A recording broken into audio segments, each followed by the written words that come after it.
So on April 16th, 2019, I got to see Hellboy, and boy was it hell.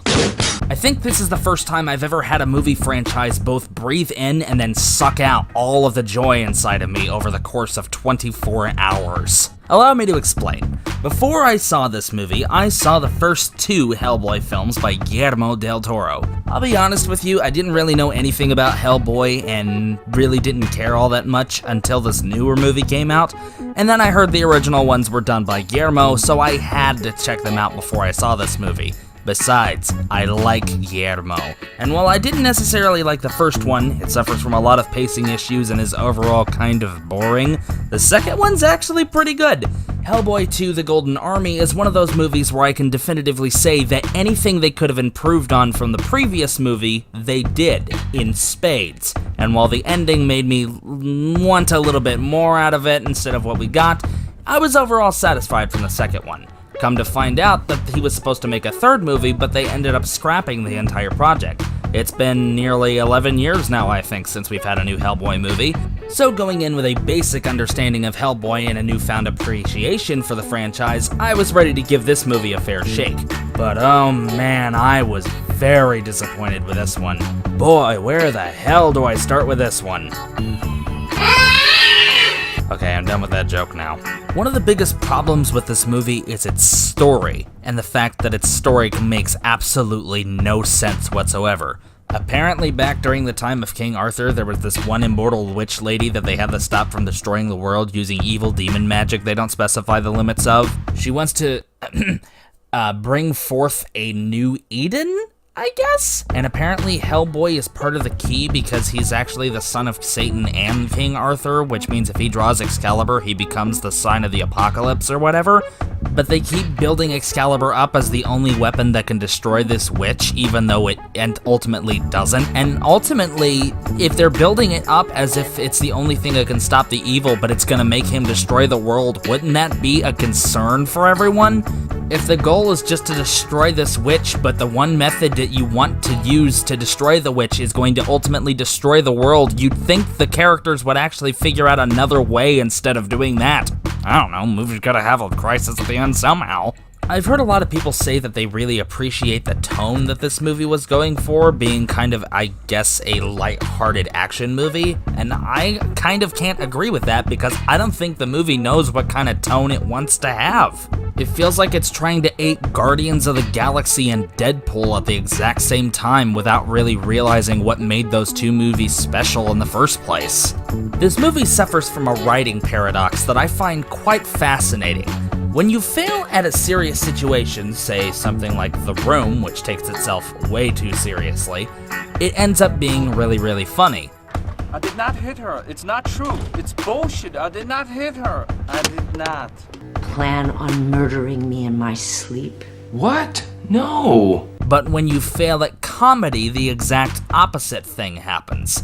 Things start getting slow, things start getting annoying, things start getting really, really, really stupid. Girl, I'm chilling again. I'm feeling again. I'm like Iron Man and Batman. I'm a hero again. Oh, you think I'm little, but last month I grew 1.25 inches again. You think you're too good for me, but that's really a joke. Cause see, that doesn't bother me cause I'm not a sensitive bloke. Oh, now in the end, you'll be in my bed. We won't be just friends. You'll write inappropriate texts and hit send. We share a star. And that's exactly the problem with this movie. None of the comedy works at all. Every joke feels forced and unnecessary. It's one of those types of movies where if you think you know what the one-liner's gonna be, then you definitely know what the one-liner's gonna be. Some people appreciated how this movie was R-rated, and I think it does kind of benefit from it in some places, but in other places it's just kind of unnecessary. I mean, sure, it's nice to see a movie not really backing off when it comes to over-grotesque violence, but I don't really think it benefited the movie either because they didn't do anything interesting with it.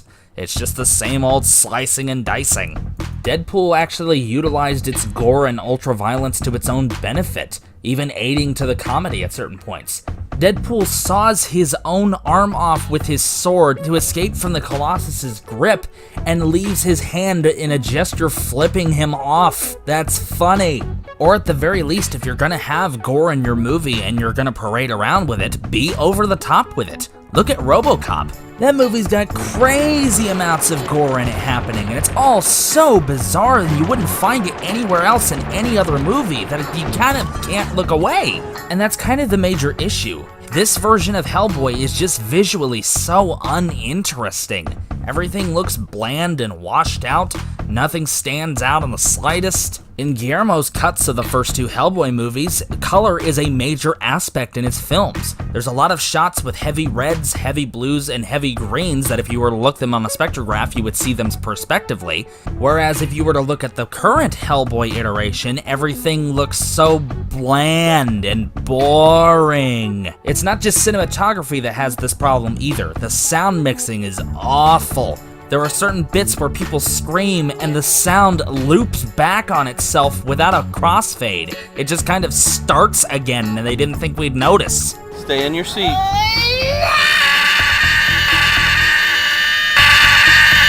And then there's the characters. Good lord, the characters.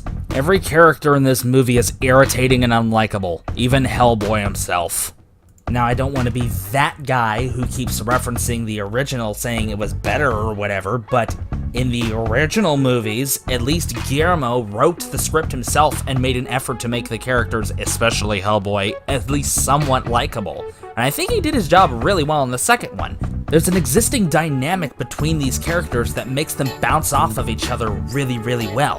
Whereas this movie decided to write the most uncharismatic characters with absolutely no chemistry between each other at all. Hellboy's just an asshole. The spirit medium is just an asshole. The cheetah man is just an asshole. Everyone's just an asshole. Is that getting annoying yet? Good, because that's what it's like seeing these characters go in circles over and over again. And arguably the best characters from the Hellboy franchise, especially the fish man from the first one, isn't even in the movie. And actually, I take that back. He is in the movie.